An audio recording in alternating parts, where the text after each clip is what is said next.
Hello, good evening. Om Shanti. Welcome to the Meditation Museum. We have a very special guest tonight, Dr. Ben Michaelis from New York. He is a clinical psychologist in full-time practice in Manhattan. Dr. Michaelis writes and speaks regularly about mental health, creativity, and spirituality. He is the author of numerous popular and scholarly articles and is a regular contributor to the Huffington Post. Dr. Michaelis is a frequent guest on nationally syndicated TV shows such as NBC's The Today Show, the Hallmark Channel's Home and Family, and MSNBC's Your Business. In addition, Dr. Michaelis also has his latest book with us today. It's called Your Next Big Thing, and we have copies in the back. So with that, I'm going to welcome Dr. Ben.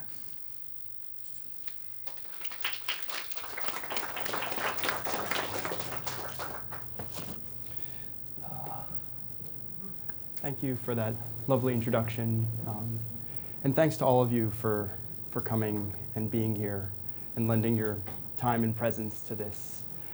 It really is becoming increasingly rare when we get a chance to all sort of be together in one place in every way. And so I really am grateful to all of you for taking the time and coming here.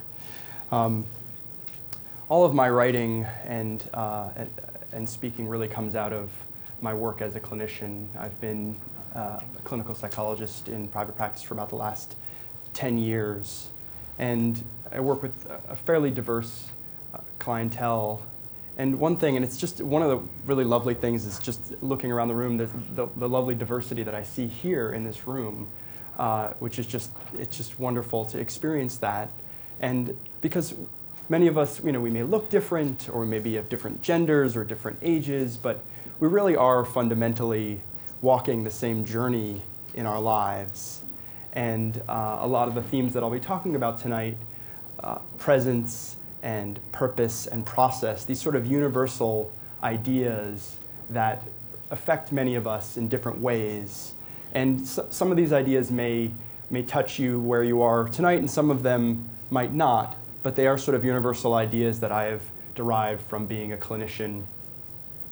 And with that, I think it's actually a good opportunity to talk a little bit about expectations, because I think that in many ways, life really comes down to expectations.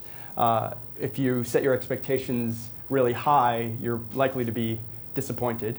And if your expectations are pretty low, you could actually find yourself really happy about something that's actually mediocre or even lousy. So from the outset, I just want to let you know what it is that you can expect from tonight. And I want to let you know that I'm really going to break it down for you in 2 words of what you can expect from this evening, which is absolutely nothing. I want you to expect that you're going to get absolutely nothing out of this time that we spend together. You're not going to be entertained. You're not going to learn anything. In fact, you might even forget things along the way. So you can kind of think of this as the high point of the evening, and the rest of it is going to be downhill from here. And that way, if you don't expect anything, and you do get something out of it, you can kind of consider it a bonus. And if you don't expect anything and it really is quite a lousy experience, well, at least I warned you in advance. So that we've got that going for us. So, but seriously, I really am hoping that you'll come out of this experience thinking a little bit differently about your own journeys and your own lives. And it's not just thinking that I'm hoping that'll happen here, but my goal is actually to move people towards some form of action. Because fundamentally, talk is cheap. Maybe not my talk, because I get paid by the hour, but generally speaking, talk is quite cheap. And I tell people when they come into my office that if I'm not moving them towards some tangible action, then I'm probably wasting their time. And so my hope is that you're going to leave here maybe with a little bit more wisdom, but also a lot more fire in your belly towards doing something, towards taking action on your next big thing. And that will, for me, feel like a great deal of success. And so I thought that maybe I'll talk a little bit about how the evening's going to go. When clients come in to meet with me, they usually come in when they're feeling stuck in one way or another in their lives. Either they are having difficulties with a primary relationship, or they're having difficulties with a job, or they're having trouble with the way they relate to the world.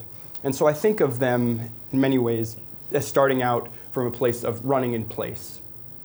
And over the process, I'm trying to help them get towards moving with purpose. So that's really sort of the course of the therapy. And in doing that, there's really three things that I try to give them along the way to help to move them from running in place to moving with purpose. And I'm going to not block the screen and show you what those things are. And I call these the 3 Ps of your next big thing. And they are presence, purpose, and process. And those 3 things are going to guide the course of our talk this evening. So without further ado, you probably want me to sit down, I've been realizing. So I will do that. But it's going to be very hard for me because I just like to walk around. So you'll be able to follow me if I do that? Okay, well, we'll see. We'll move it up a little bit here and there. So we're going to start by talking about a concept which is presence.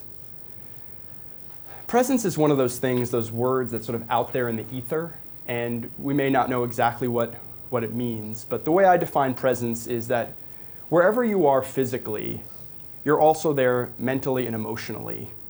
You're completely aligned. And I've come to think of presence as really in some ways a hallmark of well-being. And one of the reasons that I think it's critical for getting to your next big thing is it's hard to make change in life.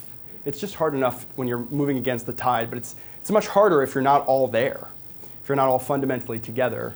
So helping people sort of get to a sense of presence is a key part of my practice.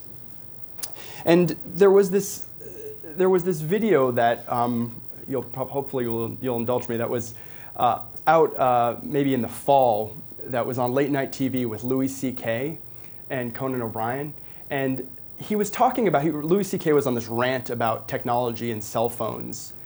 And this little clip went viral after this show. And I thought that what Louis C.K. was, in some ways, was talking about was presence. And so if you don't mind, I'm going to show you just a couple of minutes of it because I thought it was quite interesting, and I think this is the reason that it actually went viral, not because people necessarily hate their cell phones, but because he was actually tapping into something that people are really wanting to experience. So forgive me for a moment. I'm going to jigger with the... Oh, sorry.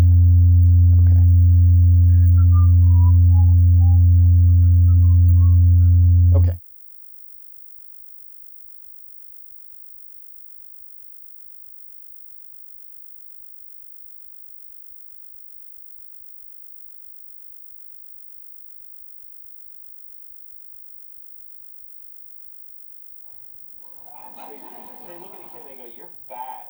They see the kid's face scrunch up and they go, ooh, that doesn't feel good to make a person do that. Right. But they got to start with doing the mean thing. But when they write you're fat, then they just go, that was fun. I like it. That tasted good. Yeah, exactly. The thing is, you need to build an ability to just be yourself and not be doing something. That's what the phones are taking away. Yes. Is the ability to just sit there, like this. That's being a person, right? Yes. No one can, you gotta check. Because, underneath everything in your life, there's that thing, that empty, forever empty. You know what I'm talking about? Yes.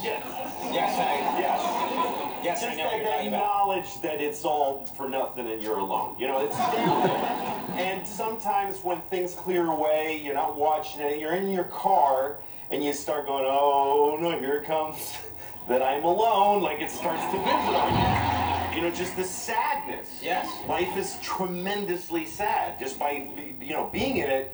And so you're driving, and then you go, that's why we text and drive. I look around, pretty much 100% of people driving are texting. Yes. And they're killing, everybody's murdering each other with their cars. Yes. But people are willing to risk taking a life and ruining their own because they don't want to be alone for a second. Because it's so hard I was in my car. Okay. That's the idea. Then he goes and talks about Bruce Springsteen for a while. Okay. Okay. So thank you, Louis C.K. He did a much more entertaining job of explaining it than I possibly could have. But this idea of being present is so critical, and yet most of us spend a lot of our time being absent from where we are. And so I wanted to talk about really the two reasons that I think that a lot of us spend a lot of our time being absent rather than present. And these two reasons are, one is being overwhelmed, and the second one is being in pain. So I'm going to talk about each of these for a moment. All of us, everyone in this room, everyone in our society, comes into contact with an excessive amount of information. More information than we truly can process. And there's lots of data about how much information we come into contact with versus how much information we process. And it's just so overwhelming that we want to escape, and we leave that present being there. And I think especially in places, in cities, I'm from New York, here in DC, we're just, the amount of information that we're bombarded with and the amount of people that we see. In the prehistoric environment, we came into contact with no more than 150 people. That was what really a tribe or a village was, 150 people. I come into contact with 150 people on my subway car going to work. And it's too much. And I think that part of I've been lecturing in different places in the country, and there's an idea that New Yorkers are really rude or hostile, and maybe it's true. I'm not, but no, but I think it's really just that we're so overwhelmed by the amount of information that we just kind of close down and we're not friendly. Like when I'm in Oklahoma or Arizona, people are just like, "Hi, how are you?" And we can't do that in cities. It's just too much. And so the first reason that a lot of us escape is just feeling overwhelmed. The second one is this idea about pain, and this is the one that I see a lot in my practice as a clinician. And I mean, if you think about it for a moment, this idea of pain, right? The way we're wired as human beings, when we experience pain, so let's say I were to touch that bulb right now. I'm not going to do this. I'm not going to demonstrate. But if I were to touch that bulb right now, immediately I would recoil. My hand would move away. And that's a natural reaction. It doesn't even go up to your brain. It's a spinal cord reaction. And the reason for that is so that we would survive. So thankfully, we have that reaction in the physical world. And the same idea works in the psychological world. When we're in pain, we want to escape that sense of pain that we're experiencing, but there's nowhere to go. So we do the next best thing, which is we leave the moment, we escape. And when we leave, there's really two places that we can go, three places that we can go, rather, which is we can go to the past, we can go to the future, or we can go elsewhere. And I'll talk about each of these in turn, because they each have different implications. So people that tend to be anchored to the past, in my practice I see that people that are usually depressed tend to be somewhat more anchored to the past. Their thoughts, their pattern of thoughts are focused on things that happened, ruminating over the past, mentally trying to undo things that have happened, or pining for the good old days and sort of wishing for them to return. And that is in very, very much the sort of the thought pattern of depression. Unfortunately, it's really seductive because we sort of play this game, this script over and over in our minds, but the past is the past. I mean, that doesn't exist anymore. That snap that I just did, it's in the past. And we can easily forget that because our mind is sort of trying to redo or undo experiences that we've had. So that's depression. People that are focused on the future are more anxious. And I actually believe that the literature will bear me out, hopefully, for this. I think that depression and anxiety are the exact same thing. They're just mirror images of each other. And in fact, that when we're anxious, our mind tries to sort of project us into the future. It acts like it's working on something. It's planning for something. But it's not really planning. See, that's the thing. the thing about the sort of seductive and insidious nature of anxiety is that you're sort of fooled into thinking that, oh, I'm planning for this thing to happen, but you're not really planning for it to happen, because the thing that's missing is the moment. I'm sure that many of you can think back to your own experiences when you were worried about something, an experience that you were going to have, and then when you actually got into the moment, you actually had more energy and more sort of oomph than you realized you possibly could have, because you were actually there in the moment. And there's something really magical about that. But when we're anxious, we're not really doing that. We're spinning. I sort of liken it to, like, when you're when your computer is trying to run a program and it's just like spinning, but it's not opening any windows or anything like that. Not that that's ever happened to me, but I'm sure. But it's this idea that it's spinning over and over again. When I was in graduate school, I worked with this woman who was very anxious about traveling and flying in particular. And she started dating this man from Europe.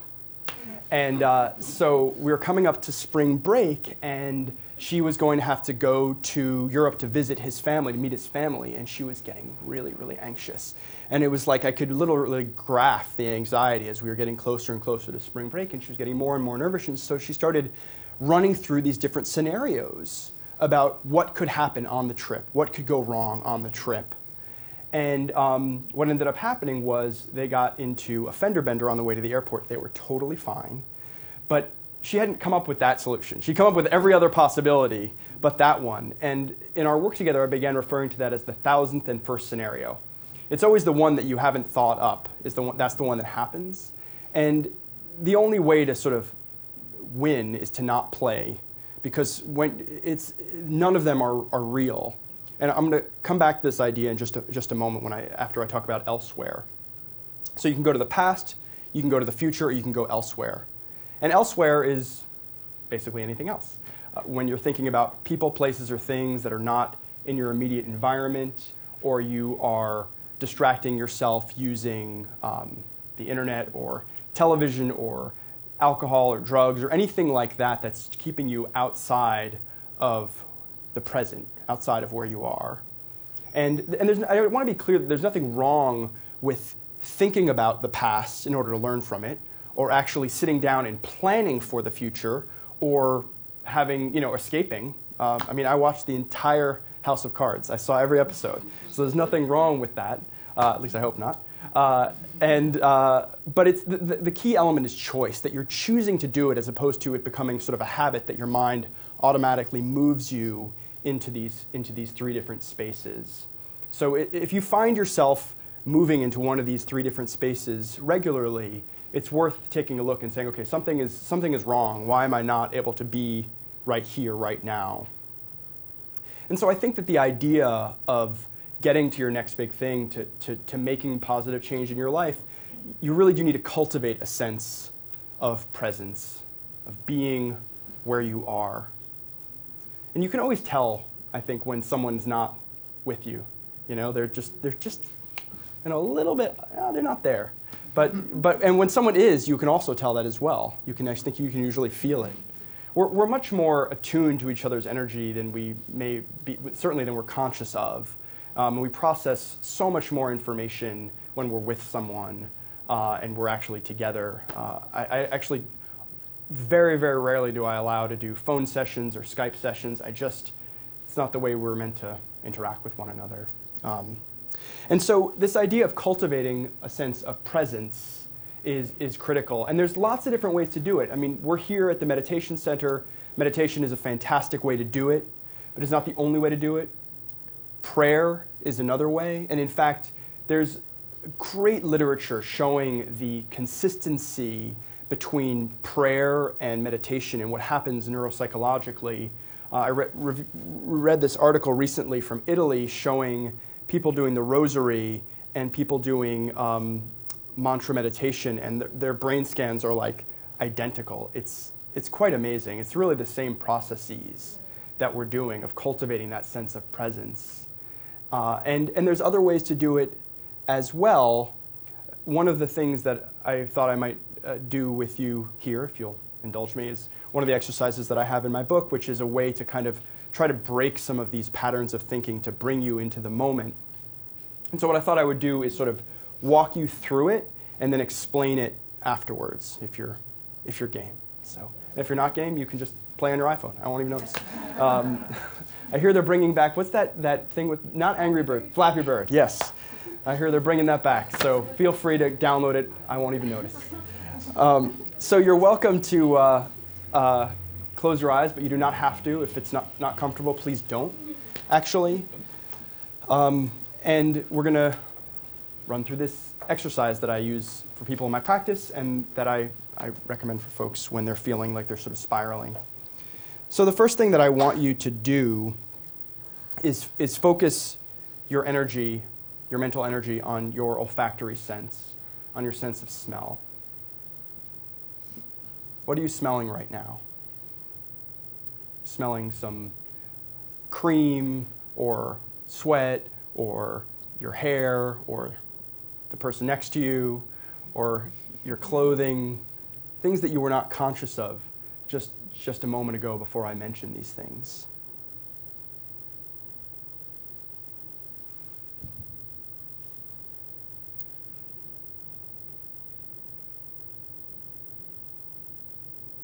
And then gradually take your sense, your energy away from that and start to focus a little bit on your auditory sense.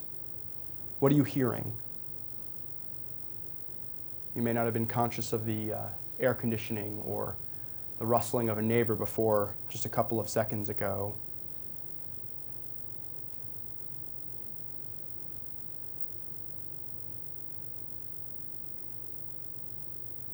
And then you can move into the gustatory sense, your sense of taste. What is it that you taste in your mouth? Was it the burrito that you wolfed down on the way over here? Or the coffee? Or is there a metallic taste in your mouth?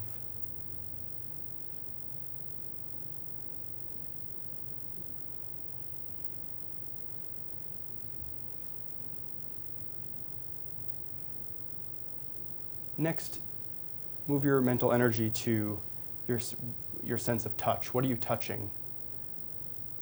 Were you just a second ago not thinking about the weight of the backs of your legs against your chair, or where the chair is hitting your back, or the way your hands feel resting on one another, or one leg leaning on the other?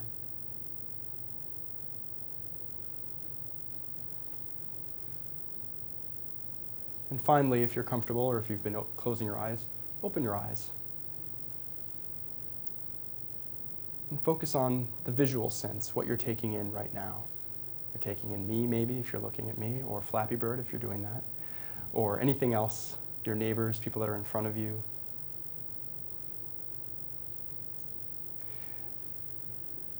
One of the reasons that I use this it's not an actual meditation, but it is a way of checking in with your senses. What it does is it immediately breaks you, especially if you're spiraling on those thoughts of anxiety or depression, because, and if you're going to try this at home, always start with the olfactory sense. The olfactory sense is our most primitive sense. It is our most powerful sense. It's the only sense that we have that does not go into the thalamus, which is like a way station in our minds, and it goes directly to the limbic system where it's processed, which is why it's so powerful. It sort of, the way it's wired, it's basically in the limbic system with memory and basic emotions and smell are all sort of jumbled in basically the same area, which is why when you like suddenly catch a whiff of like a bakery, you're like transported right back to your grandmother's house or whatever it is from when you're 4 years old, because they're wired in the exact same place in your mind. It's not an accident. But the reason I always start with it, because it's just so powerful and it will stop you instantly. You can't be spiraling on thoughts of anxiety or depression while you're focused on the senses. It's not possible. And in fact, I'm going to also dispel another myth, which is there's no such thing as multitasking.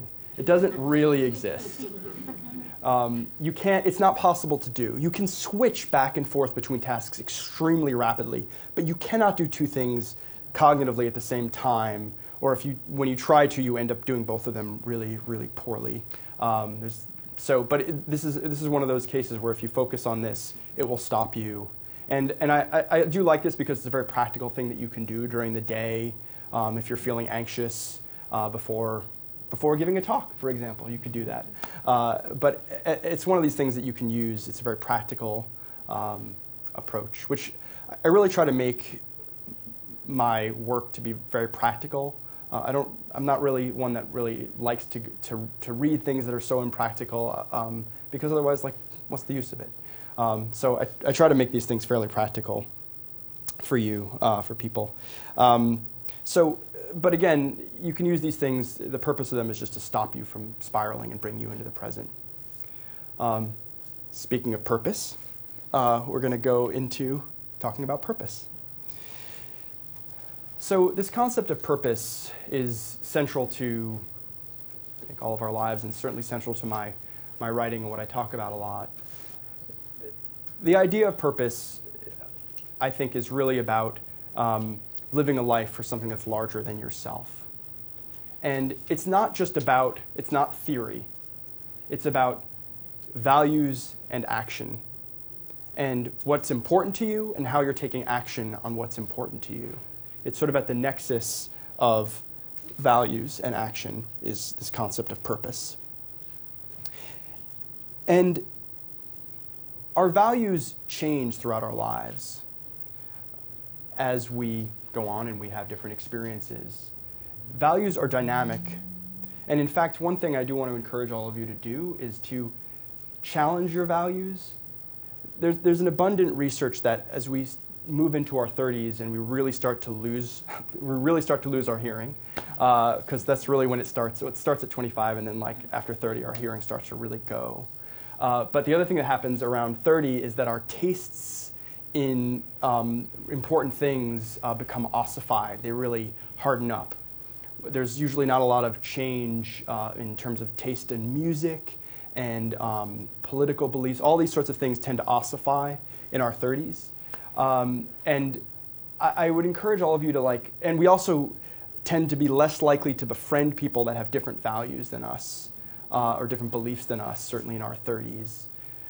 So I encourage all of you to spend time talking to people that think differently than you do. It's incredibly valuable to do that, and we don't do it. None of us. I live in New York. I think of New York as like the most small towny, everyone kind of thinks the same way, and it's hard to get out of that way of thinking. But I think it's really important because I think that it also keeps you kind of young and vibrant when your beliefs and your ideas are challenged. As it so happens, I've spent a lot of time in the last couple of years in Oklahoma, and it's been really wonderful for me to spend a lot of time around people that are really somewhat, come from different places than I do, because I think that's when you get to learn and you get to appreciate things. I was at this guy that I met. He and his wife invited me over for dinner when I was out there in November, and we were about to sit and eat, and they grabbed hands and they prayed, and he said a pretty intense prayer, and then we ate. And this is not something that happens a lot in Manhattan, I can tell you that. When you're invited to people's houses, there's not a lot of prayer that tends to happen. And so I mentioned it to him. I said, look, Ken, I was like, I just wanted to say thank you so much for doing that. I really appreciated it. And he was like, wow. He was like, I was hesitant to do it. We always do it. It's our family custom. But I didn't know how it was going to read with you. When we have guests from out of town, I'm always hesitant, but it's our custom, and so we do it. And I will tell you that meal, I was more conscious of the meal, of enjoying the food, of enjoying the company, than I had been in many other social settings. That just taking the time to be grateful for the food and the company was such a wonderful experience. And I tend to eat quickly, which is something I need to work on. But I ate so slowly during that meal, and I really savored every bite. And I'm certain it's because he focused us at the beginning of the meal. It was a really useful thing. And it's probably an experience I might not have had I been having dinner with people in Manhattan. So it's a good idea to challenge your values in life, I think, and to spend time with different people. And so this idea that values change, I encourage people to consider what your values are certainly a couple of times a year, like when you change the clocks as we just did, like check in with yourself. Think what's important to you now. A lot of times when I have young folks come into my office, especially like right out of college, there's an existential angst that tends to come along with them. Like, what am I going to do with my life?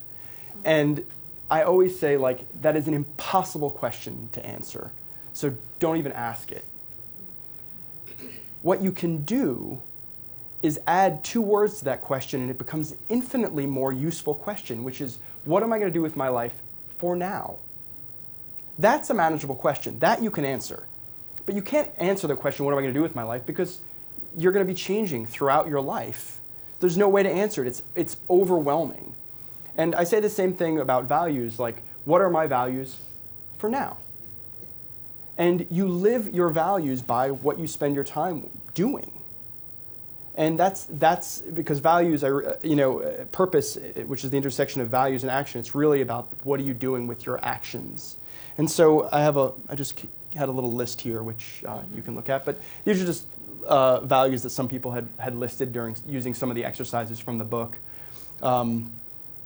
And what I have a couple of other exercises that I use, and they're sort of thought exercises that I use, and they use them in my practice. They're from the book, but these are just ideas to kind of get you thinking about the concept of purpose. And so, if you're willing to indulge me again, you can keep your eyes open, keep them closed, but I'm going to ask you to kind of think through some of these questions about the concept of purpose. And again, this is just for now, rather than for 5 years from now. So here are some thought exercises. If you were wealthy beyond reason, you did not need to work another day in your life, how would you spend your time? How would you spend those hours that you may spend right now at a job?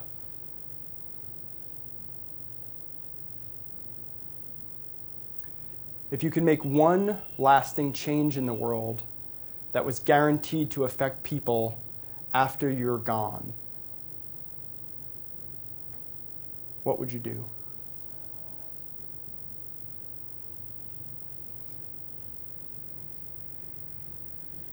If you could create something, if you could create an organization that would change the world in some way, what kind of organization would you make? Would it make the world more fun, healthier, happier? If you could create a Super Bowl ad, a 60-second spot where you could tell the world anything you wanted, what would that ad look like? Would it be funny? Would it be sweet? Would it be poignant? And the last thing I'm going to do is I'm going to run you through one more thought exercise, and then I'm going to tell you the story of how that thought exercise came to be. So I don't need to tell you to close your eyes. Well, some of you. And I want you to try to take up a mental picture of your great-great-granddaughter. Think about what your great-great-granddaughter is like. Think about who she hangs out with. Think about where she goes to school, what she has for breakfast. Think about what her daily life is like. Really put yourself in her shoes.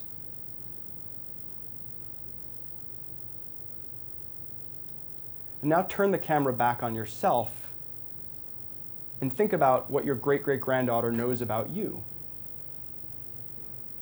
What did you do to contribute to her life besides make her on some level? But did you leave her a recipe? Did you leave her a home? Did you leave her a poem?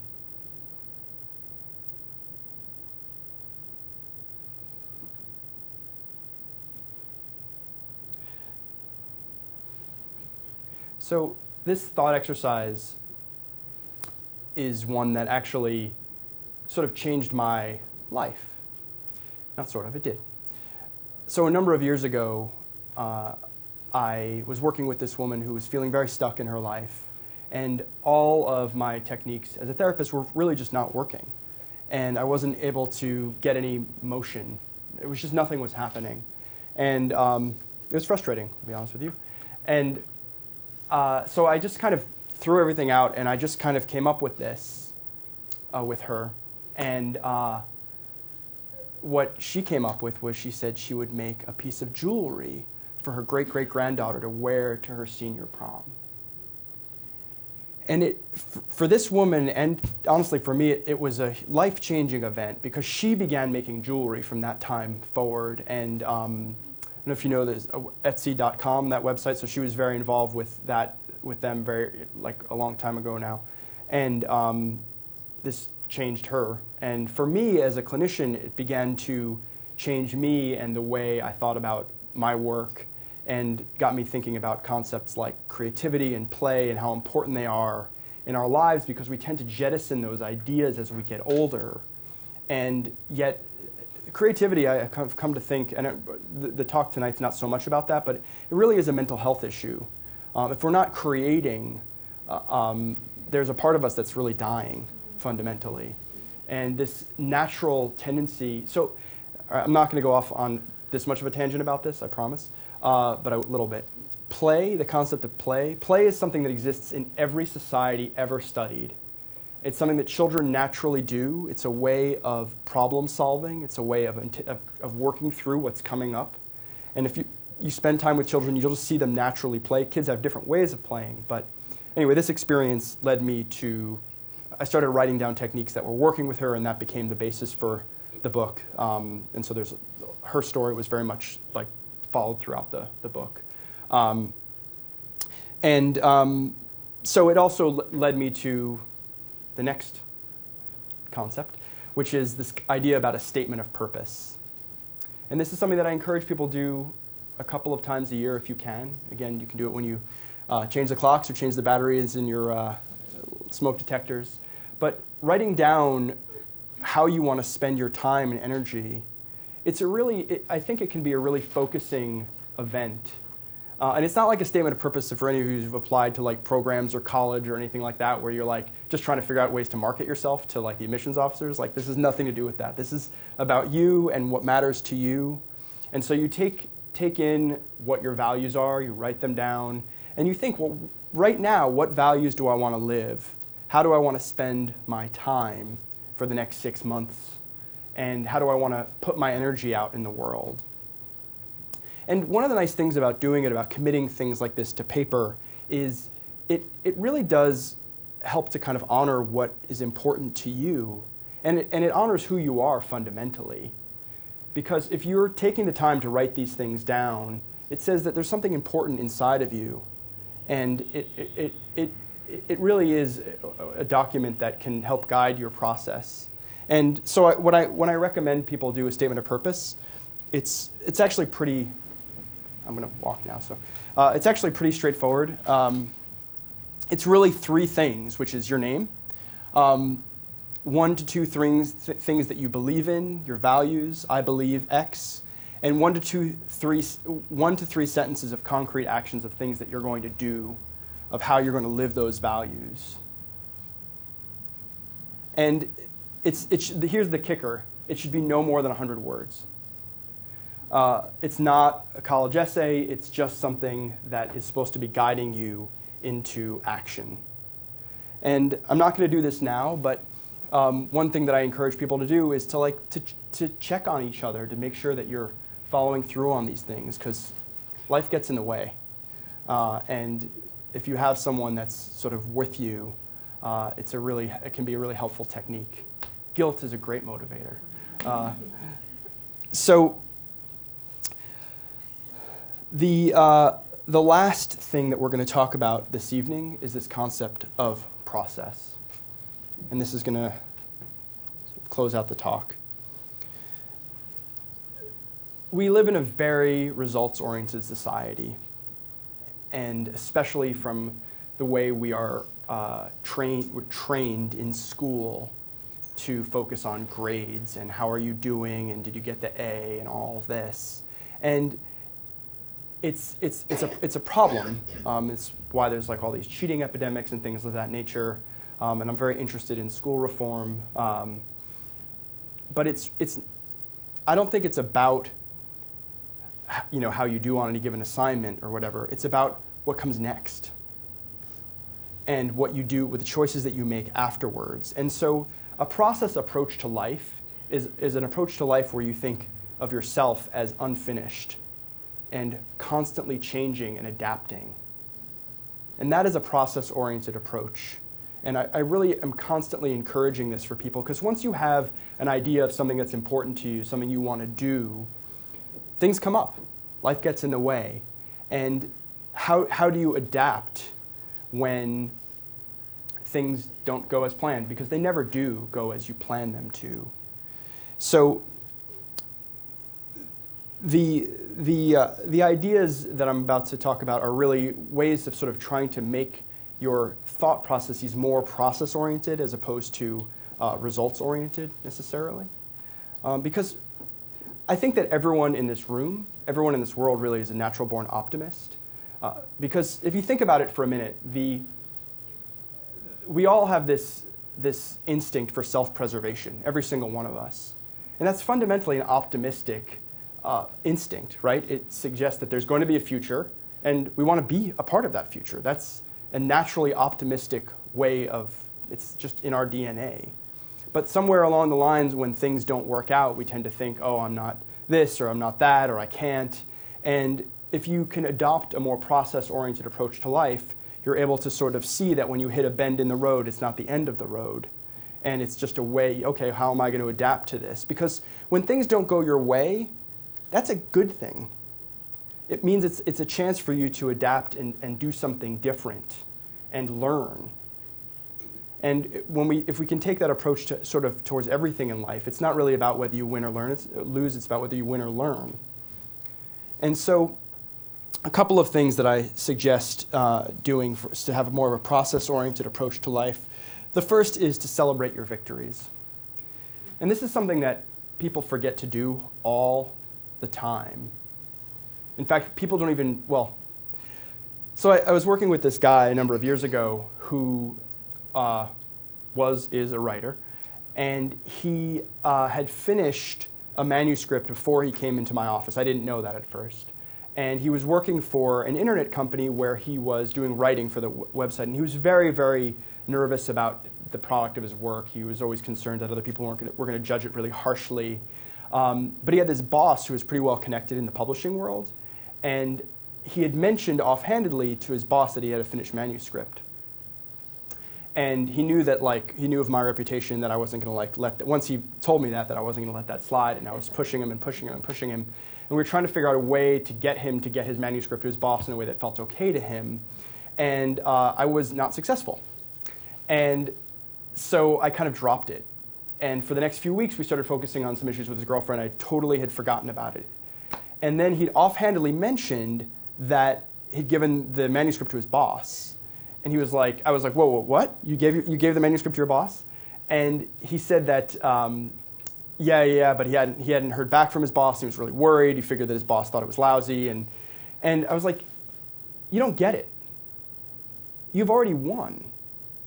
See, the victory isn't what your boss thinks of your manuscript. The victory is you giving the manuscript to your boss. And that changed for him the way to think about victories, because we can all tend to mark victories, things that are obvious, but what's a victory for you, it may not be the same as a victory for your neighbor. When I was at the hospital, I worked with a guy who a victory for him was going to return a couple of pillows at Macy's. He was very socially anxious, and the idea that he would tell someone that these pillows were not good was really, really difficult, and it took a long time. And it was a real victory for him once he did that. Now, that might not be a victory for you, but it really was for him. And remembering that, this woman who I'm working with now is a writer. She got 100 pages done on her manuscript. And I was like, you're going to celebrate. You're taking yourself out and you're going to celebrate. Because she'd never gotten that far in what she'd written. And she did. She's up to 130 now. And so the idea of reminding yourself I call those internal victories, things that like other people might not be able to notice, but that you can notice. Those are internal victories. And it's important to mark them as opposed to external victories, those things that are pretty obvious to people. And so that's one way of having a process-oriented approach to life. The other one is to make process interpretations. And this woman that I mentioned earlier, Amanda, who was a jeweler, it was getting to be like close to Christmas, and there's a lot of like craft fairs that come to the city around Christmas time.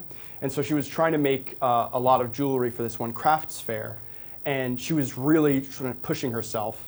And so she had set a goal for herself to get 7 pieces of jewelry done this one week, to do like a piece a day. And she didn't get it done. And she was despondent. She was really sad, and like all those self-doubt, everything just sort of came in, and she's like, what that inner critic is like, and it was just being merciless. And I said, look, you could say that, you could say all those things that your inner critic says, and that you're a failure and you're never going to do this. But from another approach, a process-oriented approach, you've done a lot.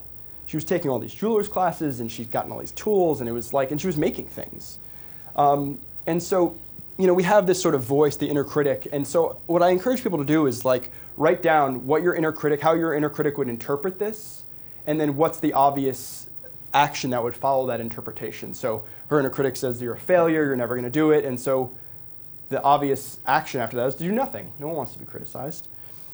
But the inner hero, the other part of her, the optimistic part, would say like, hey, this is a process, and you got a couple pieces of jewelry done. You didn't get all 7 done, but what can we do to change that?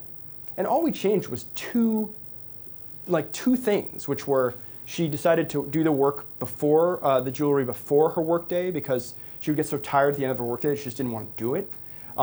And we made the rule that she didn't actually have to produce a piece a day, that she can get 7 pieces done, but she could do, if she was working on a Saturday or things like that, we didn't have to have this hard and fast rule. She got 11 pieces of jewelry done the next week. And it's just from that change in interpretation and seeing things a little bit differently that your actions are guided. So it's a different approach to thinking. It's a process-oriented approach to thinking. Okay, so we are going to wrap up and talk about the 3 P's of your neck. I put that slide in there to see who's paying attention. So for those of you who missed it, everyone else, don't tell them. They just missed it. It just is, okay? So basically, the 3 things that we talked about tonight were, 1, this concept of presence, of being where you are physically, mentally, emotionally, concept of purpose, of thinking about and acting on your values and what matters to you. And finally, the concept of process, which is that basically nobody walks a straight path in life, and it's about what you do with what happens and taking a more flexible approach towards things that happen to you. And so in a couple of minutes, we're going to stop. And what's really cool is that this gathering is never going to happen again. All these people, all of us that are here, we've sort of formed this micro community for just a little while. Like, it's never going to happen again. And there's something kind of neat about that. And I encourage all of you to take a moment and look around at people. We don't, in our society, we don't look at people a lot. We're forbidden to do it. It's uncomfortable, right? When I was, a number of years ago, I was in India, and I was there for a while, and I started to get used to looking at people. And because people would look at me, here's this tall, bald guy walking around the Himalayas. They're and so I started looking back, because that's what you do. And then I came back to New York City and tried that on the subway. And that doesn't really fly in Manhattan. People either think that you are going to hit them or you're going to hit on them. And it doesn't really work out so well. So, but here you can look at each other. But I really do want to encourage you to take some of what this was this evening into your lives and actually take action on it. I'm leaving my contact information up there for anyone that wants to reach out. I genuinely love feedback. I think that we are lifelong learners, and if you were here and you're like, that guy was totally lame, tell me, but just tell me why. Like, I don't care if it was like totally boring or whatever. I just want to know how I can do better. And so and if anybody wants, every few months, I don't believe in inundating people's emails, but I do cull articles that I think are kind of interesting, or books that I think that I'm reading or want to read, or quotes that I thought are interesting. So I have sign-ups over there. You're welcome to sign up. If not, no worries. But I do genuinely thank you for your time and your presence here, and for being you. So thank you.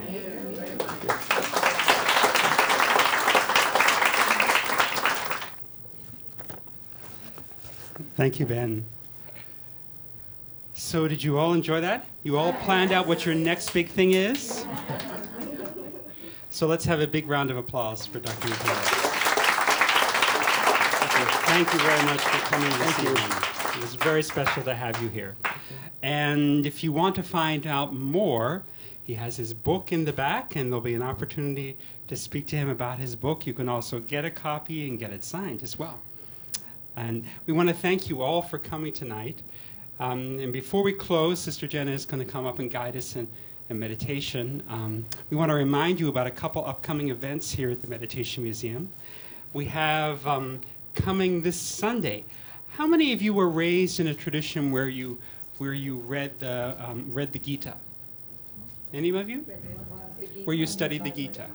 So some of you, yeah. And even those of you who didn't. There are wonderful stories in the Gita that really can help us to understand ourselves and to overcome obstacles in our lives. And Brother Kalen is going to be doing a workshop this Sunday at 11:30 at our center in McLean, Virginia, on that very topic, overcoming obstacles using the essence of the Gita. And on Tuesday, we have a wonderful workshop that I know that I'm going to come to, and that's the spiritual guide to overcoming emotional eating. And this is going to be with Sister Kat. And how many of you attended any of Kat Satterley's classes? Really very practical, and so I encourage you all to come to that. And then on Thursday, we have Finding the Balance, which is a wonderful program on finding balance in your life. And that will be a panel discussion. So we hope to see you all there. All the programs offered at the Meditation Museum are offered free of charge. We do appreciate your contributions, though. If you'd like to contribute, there is a box just before you enter the reception area, and there's also one in the reception area as well. And Sister Antonia has asked me to tell you about a few things here. So, you've got on the road to finding the answer to what your next big thing is. So the other question you have to answer is, who am I? And to remind you of this question, we have all kinds of wonderful things like this hat and this notebook, and we have a cup. There's one here, and they're also in the back as well. And how many of you have Sister Jenna's wonderful CD, Off to Work? So this is a wonderful guided meditation CD that you can play on your way to work with short meditations that would just help put your day on the right path. And I think we played some of this at the beginning, Healing Heart and Soul. This is one of my favorite guided meditation CDs with Carmen Worthington from Australia, who does the voiceover on that. A very, very nice CD. Tonight's program has been recorded for live stream, and I think if you want to watch it again, it's going to be posted on the website. Is that right, Antonia? Okay, great. And so thank you again for coming, and we hope to see you soon. And Sister Jenna, please come join us. Thank you. Thank you very much.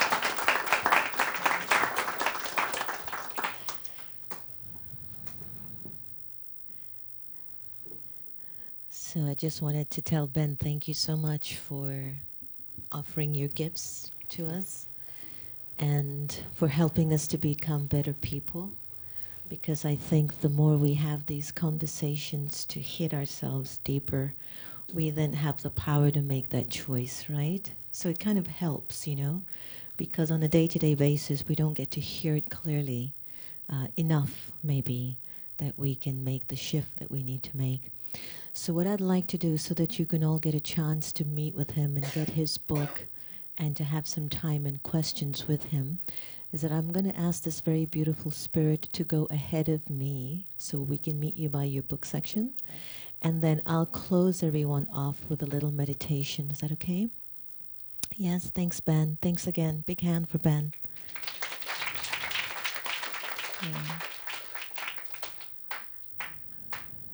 Like those last two claps. So the mechanisms of our beings inside the soul, it is calling out to the self, fix me, heal me, make me better, and make me what you know I can be. And so the ability to turn inwards and to be a lot more thoughtful and caring about the way that you're thinking, the way that you are thinking, about the way the scenes unfold in front of you on a day-to-day level is helping all of us to get some clarity. If I'm not paying attention to the thoughts, then I'll wait for the graphic physical reality to try to show me what was behind it. And I don't want us to keep learning that hard way. So the way in which we look at meditation and spirituality and introspection is to develop the habit to be very mindful of what we are thinking. Example, what are you thinking right now? And whatever you're thinking, you're feeling, and it's sending some sort of an energy to the cells in our body. And if we keep thinking it over and over and over and over and over and over again, it creates the vibrations in our personality. And people are relating to us on a vibrational level more than anything else. We're getting more sensitive and more in tune with each other. You can smile as much as you want, but if someone's feeling another vibration, that's what they're going to see, not your smile. And then we get confused because we walk away and we go, but I smile with her the whole time. Why does she have an attitude? And we get confused with ourselves too, not understanding why we're not able to master relationships. I remember the story of a young woman in a marriage, and she felt that she did everything for her mother-in-law to treat her with the utmost of respect, honor, and care. And she did everything for her mother-in-law, but she used to have a lot of waste thoughts about her mother-in-law, but she didn't tell her mother-in-law. So every time her mother-in-law would kind of speak ill of her or not respect her, not value her, what she decoded, but look at how much I do for you. I have taken care of your son, I have done this, I've cleaned the house, I followed your orders. But what she's not remembering are all the negative thoughts she's had about her mother-in-law. So she doesn't decode that part ever. And a lot of our relationship issues are coming from that factor. That if I can be mindful of what I'm thinking and trust, that these thoughts are really the bedrock of how my life is unfolding, then we take charge of them tonight. And this might be the next big thing, is to actually be mindful of what I'm thinking and what I'm feeling and what I show up in the world with. Right? So thank you all for coming out on a wonderful Friday night. And I'm glad we were able to get everyone seated. And thank you for coming. And feel free to keep updated on some of these positive thoughts on the Huffington Post. Just Google Sister Jenna, and you'll get some ideas from some very deep thinking discussions and articles, or the Pause for Peace app. Anything we can do to keep adding thoughts that are positive and pure, don't stop that. Don't stop that. And when you bump into a relationship or a situation, that when you try to analyze it, that you've given so much good to it, why is it bringing back something else? just start to check a little bit further if there are some thoughts there that are serving that aspect of the relationship that you're not aware of, and then change them. Just replace the thought. You might not be able to stop them, but you can replace them with perhaps a more, what's a truthful thought to have in this situation, rather than decoding it based on the negative state that it's come to me with, okay? Just keep playing with that mentally, and you'll enjoy it a lot, okay? So, all right, let's have a nice meditation, shall we? So sit up straight and relax. I'd like to thank the Dream Team, Evelyn, Sonam, Prabhu, and Prashant. Oh, can I have these two wonderful brothers stand up? Prashant and Prabhu, yay, Dream Team. They came all the way from India for Ben's talk. Anyway, they're going to be in America, and they're working on 3 major projects. Their documentary movie called The Time Is Now is being released in 8 major cinemas on March 28th. So stay tuned, and we will send you some update. It's called The Time Is Now. And it's all about individuals who have endured genocide, political crisis, or war of some type, and how they've gone deep inside of themselves to forgive the people that have given them sorrow. So sometimes when you think about somebody cutting you off on 495, is it worth it? When you watch that movie, you'll have a different spin on that. And they're working on a television show called Soul Search, which I happen to be in. And they're going to be filming 13 episodes, and they've already done 2. And we're on our way to do more. And another special for PBS called Soul Talk, which Ben was in, and we're looking forward to getting that out pretty soon. Brilliant young men. Please feel free to connect with them too, because there'll be a queue for Ben. Talk to them about stuff that's going on. They're looking for network deals. So if anyone knows anyone with Discovery or any of the travel channels, please talk to Prashant or Prabhu to see how they could submit their trailer of the work that they're doing. They're brilliant, brilliant young men. Okay? All right. So we'll do a little meditation now and be a little mindful and focused on the inside. Breathe in deeply. Inhale and exhale. Breathe in again. Inhale and exhale, and just relax. Yes, it is true. You are in a space that has been consciously creating meditative feelings. It's called the Meditation Museum. And you, the soul, you're sitting in your body in the chair,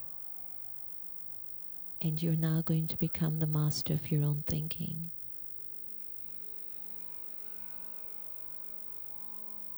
So put aside all the stories of the day and the activities of the day and just be here. You are sitting here in this room, in this space, in this moment.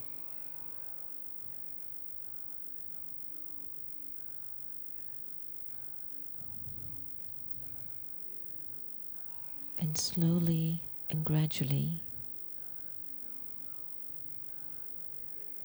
as you observe your thoughts flowing here and there in your mind,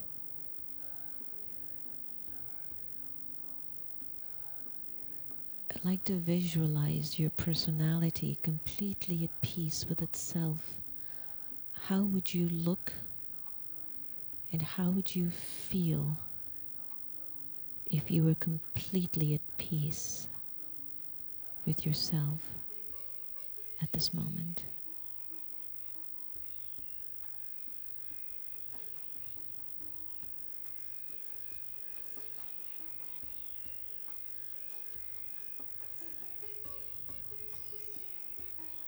The energy of light,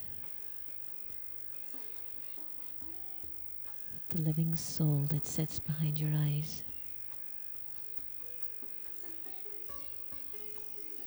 for this moment in time. It is you, the soul, that visualizes peace.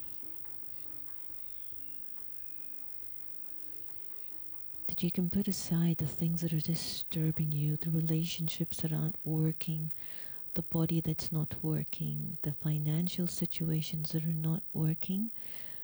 At this moment, it works. Because you have control over the energy of peace as your image. Consider your eyes to generate the vibrations of peace.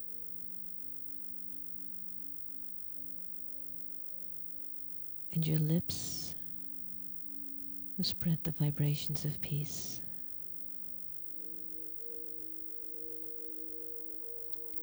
The energy all around you at this moment in your life is an energy of peace. It's an energy of silence. It is I, the immortal, eternal, imperishable, pure, peaceful, and powerful being.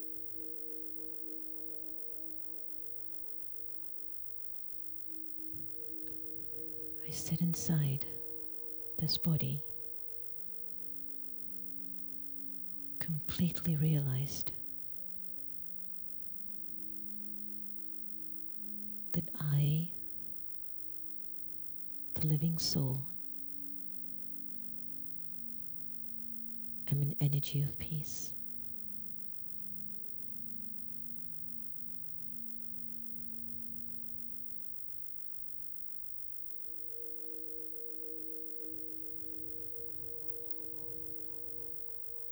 Get used to silence.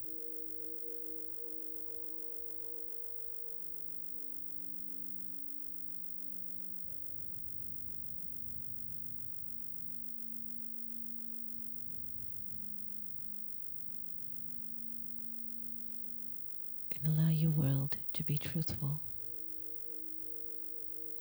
And that is peaceful.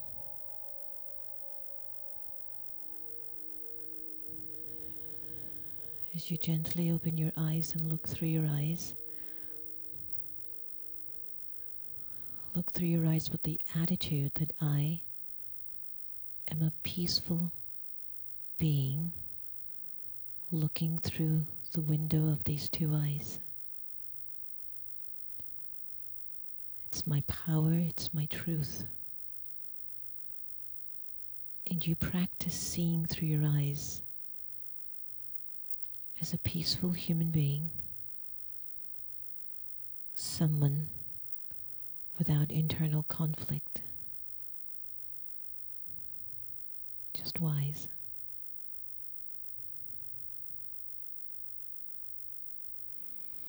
Breathe in deeply and exhale.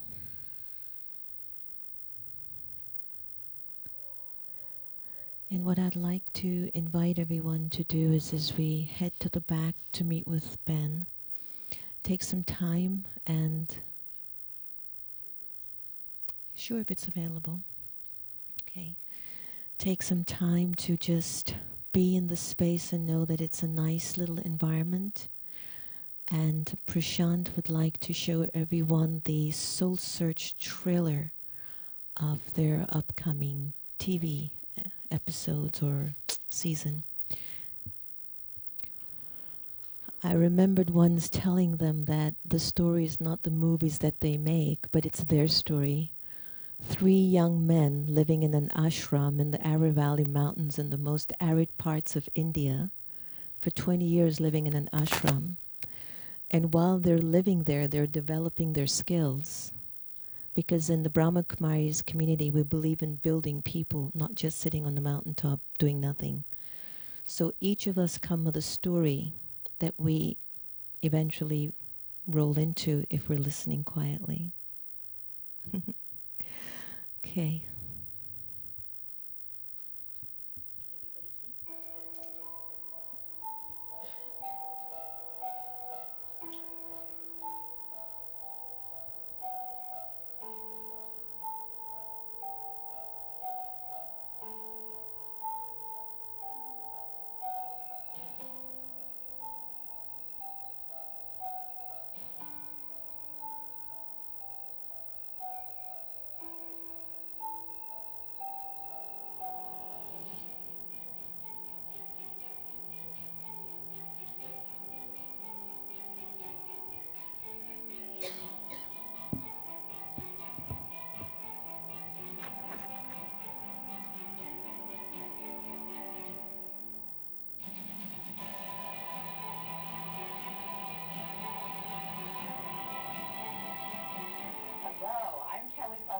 And I am a dream expert.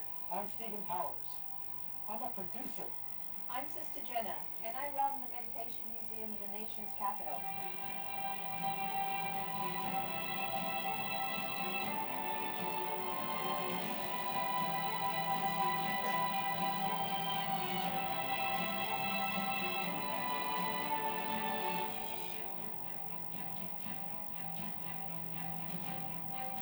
So I'm here today and over the next few months to ask questions, to seek answers. To me, that's what it's all about. To me, this journey is about coming back home to the center.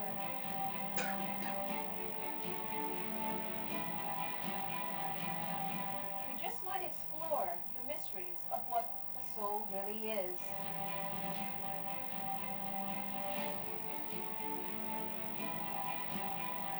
If you're curious, come along with us. And let's have a wonderful journey together. Why don't you just join us?